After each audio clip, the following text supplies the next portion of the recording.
Okay, 6.5 and 6.6 applications of law of sines and law of cosines. So here's a reminder of what the law of sines and law of cosines are and when they are used. So we have a couple of methods for finding the area of a triangle. You can always use 1/2 base times height. You might have to do kind of a little bit of problem solving to get the information you need, but that always is a possibility. But kind of along with that is this 1/2 AB sine of C, because that really gives you the height. So B sine of C is the height, and then A is the base, and then 1/2 base times height. So that really is the same thing, but it is useful because especially if you're given SAS, this works really easily. So in this case, we have, call this A, B, and then this would be angle C. You can just plug right into that formula. So you would get area is 1/2, A is 15, B is 10, sine of C is 50. And you would just type that in your calculator and you would get an answer. Your other method is you could drop an altitude here and figure out what the height actually is. But really the height there is just 10 sine of 50 using right triangle trig. So that's your height. And then your base is 15, so it's just 1/2 base times height. So either one works, but kind of memorizing this, I think, is a time saver. It's just not a completely necessary. And again, that works especially well for side angle side. If you're given side angle side, or if you can find side angle side using law of sines or law of cosines. Our other method is Huron's formula. Huron's formula is most useful when you're given side, side, side, or if you can easily find all of the sides of a triangle. And Huron's formula looks super complicated, but in practice, it's actually not that bad to use, especially, again, if you're given side, side, side. So the first thing you would need to do is find the semi-perimeter, which is just a fancy way of saying the perimeter divided by 2. So in this case, that would be 9. And then you're just plugging into the formula. So it's your semi-perimeter times the difference between your semi-perimeter and each side. So 9 minus 4, 9 minus 6, and 9 minus 8. Okay. And then that becomes 9 times 5 times 3 times 1. And then you can simplify that. So your area for exact area would be 3 root 15 units squared. And then depending on if I'm asking for exact or approximate, you could type that in your calculator to get the approximate area.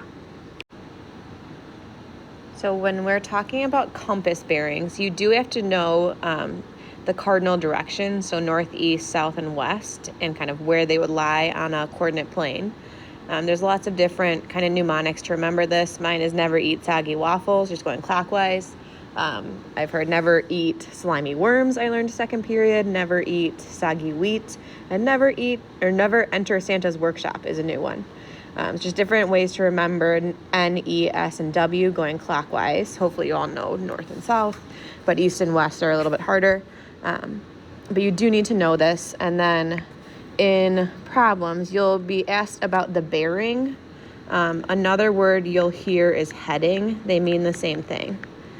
And you're given them in a kind of a interesting format. Okay, so north blank east means you're here. This is northeast. And then south blank east would be down here. This is southwest. And this is northwest. So it's kind of like how we talk about stuff. You don't say east-north. You say northeast. So we do a similar thing with compass bearings where you start north. And let's say the bearing is 15 degrees east. That means I start due north, which is this way, and I'm rotating from north 15 degrees into that northeast quadrant. So this is 15 degrees east of north, is another way you can say it.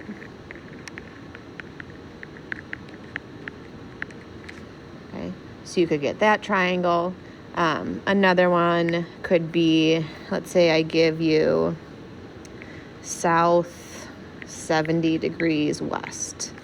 Okay, so that means you're in the southwest quadrant. We start going due south, and we're going to rotate 70 degrees towards the west. So this is a little backwards from what we've been doing with reference angles and everything. So I see that is a little bit confusing, but the way you think of it is like when you're talking about directions, you say northeast. You don't say east-north. So that'll kind of give you the order of where you start. You start north, and then you're heading east in a certain amount of direction, certain amount of rotation. And then with these different bearings, first, another thing, we always start at the origin, right? That's like, if we're hiking, that's your trailhead. If you're a boat, that's your port. We're always starting at the origin when we're talking about these things. And then you would be given like certain distances. So like, let's say this is 100 miles, and this is, 250 miles. So we're going to start putting this together, and we'll be able to draw a triangle, an oblique triangle, and solve for different pieces of information. And I'm going to put this in context very soon, but I just want to show you one kind of thing that does come up a lot is figuring out in this triangle. So here's the white, green, and red. Figuring out what this angle is. So to do that, you're using that the quadrants are 90 degrees. So we have 15 degrees here, we have 90 degrees in there, and then we would have 20 degrees in here using this 70 degree rotation. So that angle in there would be 90 plus 20 plus 15. So that would be 125 degrees. Okay, and then you can kind of see it coming together where you can solve for information. You could solve for this using law of cosines, and then we can solve for the different angles using law of sines. Okay, so here's just a couple more examples of kind of drawing the different compass headings. So I'll give you kind of one of each quadrant. So north, 50 degrees east. So we have never eat soggy waffles. So again, I'm starting north, and I am rotating 50 degrees into that northeast quadrant. So you would draw this vector, and from there, this could be 50 degrees, and this would be 40 degrees. Okay. I don't know why I did that in a different color. Okay, and then let's do north 10 degrees west. That again means I'm starting north, and I'm rotating 10 degrees into that northwest quadrant. So there's 10, and then I would have 80 degrees over here. And if I want it, like, depending on the question, maybe these are two ships that are sailing in these two directions, and I want to know at a certain time how far apart they are. I have a triangle here, right? This triangle. And using my bearings, I would be able to figure out that this is 60 degrees and then solve the problem from there. Okay. I'm going to kind of reset that.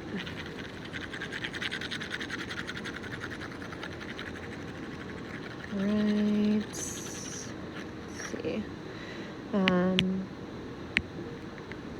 You can also let's do south 89 degrees west.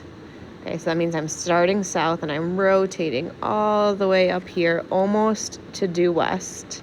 Ooh, that's a good thing to talk about too. Okay, so this would be 89 degrees and this would be 1 degree. And then another thing that I didn't really touch on is if I say due west or due east or due north or due south, that means I'm just traveling across or along the axis. So if I say I'm going due east, that means, again, always starting at the origin, and I'm walking this way, right? And you can assume that things like due north and due east are perpendicular, right? Those are the quadrants, so you do have a 90-degree angle there. Okay. I think, what other quadrant did I not do? Let's do one last one. If I do south 45 degrees east, and we'll just be splitting that quadrant there. Okay, so you're rotating 45 degrees here, which would also have this be 45 degrees.